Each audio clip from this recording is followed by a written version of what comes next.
Hey guys, Barry from Magic Untapped. Before we get started, I just want to say how much I appreciate you guys watching our videos. We put a lot of work into them. If you want to subscribe to Magic Untapped, maybe follow us, Magic_Untapped on Twitter, or find us, Magic Untapped, on Patreon, we greatly appreciate it. Now on with the show.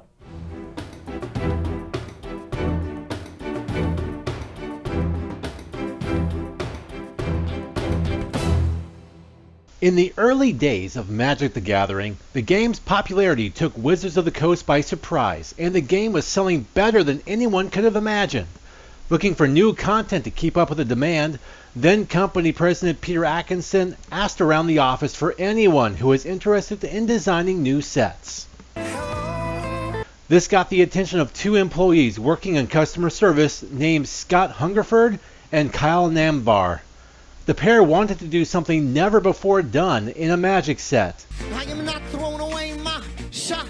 taking a top-down approach by creating the story and world first, and then the individual cards later. 60% of the time, it works every time. That doesn't make sense. They took inspiration from fan-favorite cards from Alpha, such as Sarah Angel, Singer Vampire, and Herlorn Minotaur, and decided to give them a place to call home. That place would be the plane of Ulgrotha, and it's the only set ever to take place there. Despite releasing as the follow-up to Ice Age, at the time at least, and the middle set that bridges over to Alliances, the 140-card Homelands was completely disconnected from its predecessor in nearly every way possible. The set featured no cumulative upkeep, had no mention or use of snow, featured loosely and poorly supported tribal themes, and barely used cantrips at all. It also featured no new keywords or mechanics. Despite all this, Atkinson insisted on the set's release once it made its way through development. Thankfully, the set has a well-fleshed-out backstory revolving around the aftermath of an apocalyptic planeswalker war on Ulgrotha some 600 years prior, and how the husband and wife planeswalkers, Furrows and Sarah, attempted to bring peace to the land by banning new otherworldly visitors. So I got that going for me, which is nice. Fast forward to the set's current timeline after the accidental death of Pharaohs and Sarah's murder, and we find that Pharaohs' band has weakened over time, and the plane's various factions are once again fighting against one another. By the way, if you're interested in reading the full story, it was published in an issue of The Duelist back in the mid-1990s. For how rich Homeland's story is, the actual cards that make up the set are equally as poor. Full of underwhelming cards, it ultimately did not matter how cool the characters were in the set's story if they weren't going to be attractive in terms of gameplay.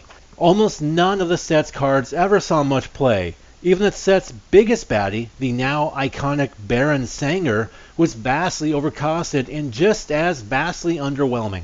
In fact, there were so few players actually using Homelands cards in their decks that it forced Wizards of the Coast to make a rule for the very first Pro Tour that literally forced players to use at least 5 cards from each of the tour's allowed sets. To that end, Pro Tour players found room for cards like Serrated Arrows, Merchant Scroll, Ishan's Shade, and Autumn Willow. By the way, the very first creature ever printed with what would later be known as hexproof. That space, by the way, was typically in the sideboard, where they would do the least harm. This feels pretty right. Despite the low power level, the set does have some fan-favorite singles for one reason or another, Could I have 2 ice creams, please? I haven't got any ice creams, I just got this albatross. such as Air on the Relentless, Memory Lapse, and Hoven's Ferrets. In recent years, the cards Didgeridoo and Wall of Kelp have found their way in the decks thanks to the popularity of EDH. Despite any real innovations, Homelands did mark one first for Magic. The set introduced to the game a cycle that would be Magic's very first tricolored lands. Well, tricolored in spirit anyway. They're pretty awful. It sucks to be you. You win. It sucks to be you. I feel better now. The set also featured 2 lasts for Magic in the card Temerian Fiends, the last Magic card ever printed that had anything at all to do with Ante, a very unpopular and controversial part of Magic's early days. Homelands was also the last set printed exclusively in 8-card packs, as the next set, Alliances, would feature 12-card packs before the game would finally permanently settle on its standard of 15-card packs one set later. Is Homelands somehow one of your favorite Magic the Gathering sets? If so, seek help!